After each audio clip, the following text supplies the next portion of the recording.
district কমিশ্যনাৰসকলক এই কৰ্তৃত্ব দিছোঁ কাৰণ বতৰৰ কথা আজি অত্যন্ত গৰম কাইলৈৰ পৰা বৰষুণ দিবও পাৰে সেইকাৰণে জিলাখনৰ নিৰ্দিষ্ট পৰিস্থিতি সাপেক্ষে ডিচিয়ে সময়সূচীটো 7:30 বজালৈ আগবঢ়ায় মানে যিটো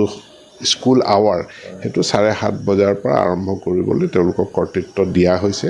গতিকে অহা সোমবাৰেও যদি এনেধৰণে উত্তাপ থাকে বতৰ এনেকুৱাই হৈ থাকে তেনেহ'লে ডিচিসকলে প্ৰত্যেক জিলাৰ নিজস্ব পৰিস্থিতি সাপেক্ষে অৰ্ডাৰটোত কোৱা হৈছে ইফ ৰিকুৱাৰ্ড যদি প্ৰয়োজন অনুভৱ কৰে তেওঁলোকে এই আদেশ দিব ইতিমধ্যে কেইখনমান জিলাত এনেকুৱা আদেশ ওলাইছে গতিকে বতৰ সাপেক্ষে ইয়াক কাৰ্যকৰী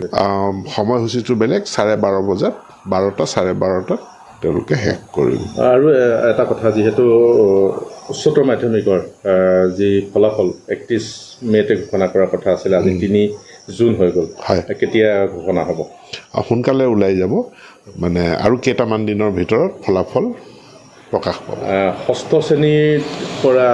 যি ইংৰাজী শিক্ষা গণিত আৰু বিজ্ঞানত কৰিছে এইলৈ এটা বিৰূপ প্ৰতিক্ৰিয়া সৃষ্টি হৈছে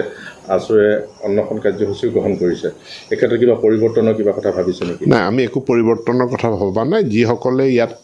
তেওঁলোকে বুজিব পৰা নাই কথাখিনি মই তেওঁলোকক অনুৰোধ জনাইছোঁ তেওঁলোকে অভিভাৱকসকলৰ লগত গৈ কথা পাতক ছাত্ৰ ছাত্ৰীসকলৰ লগত গৈ কথা পাতক তেওঁলোকে গম পাই যাব চৰকাৰখনে ছাত্ৰ ছাত্ৰীৰ বা অভিভাৱকৰ ইচ্ছাৰ বিপৰীতে কাম কৰিছে নে কোনে কৰিছে আজিৰ তাৰিখত সৰহসংখ্যক অভিভাৱকে তেওঁলোকে ছাত্ৰ ছাত্ৰীক ইংৰাজী শিকাব বিচাৰে চৰকাৰে ইংৰাজী শিকোৱাৰ ব্যৱস্থা এটা কৰিছে তেওঁলোকে কৈছে যে ক্লাছ 1 বা প্ৰথম শ্ৰেণীৰ পৰা হ'লে এইটো ভাল হয় যদি কৰিছে নহয় আমি মাতৃভাষাৰ প্ৰতি এইটো মাতৃভাষাৰ জৰিয়তে শিক্ষাদান সি আমাৰ আছে সি অব্যাহত থাকিব বৰঞ্চ আমাৰ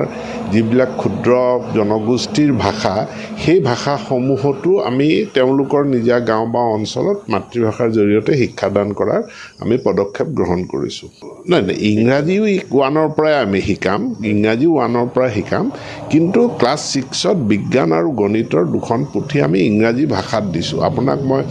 ফুটবল খেল 11জন মানুহে খেলে দুটা পাৰ্টি হয় এই থিয়ৰিটিকেল কথাখিনি শিকাই থাকিলে নহ'ব নহয় মই অনুশীলনৰ কাৰণেও সুযোগ দিব লাগিব অনুশীলন অবিহনে কোনো একো শিকিব নোৱাৰে য'তে ছাত্ৰ ছাত্ৰীসকলে ইংৰাজীৰ অনুশীলন কৰিব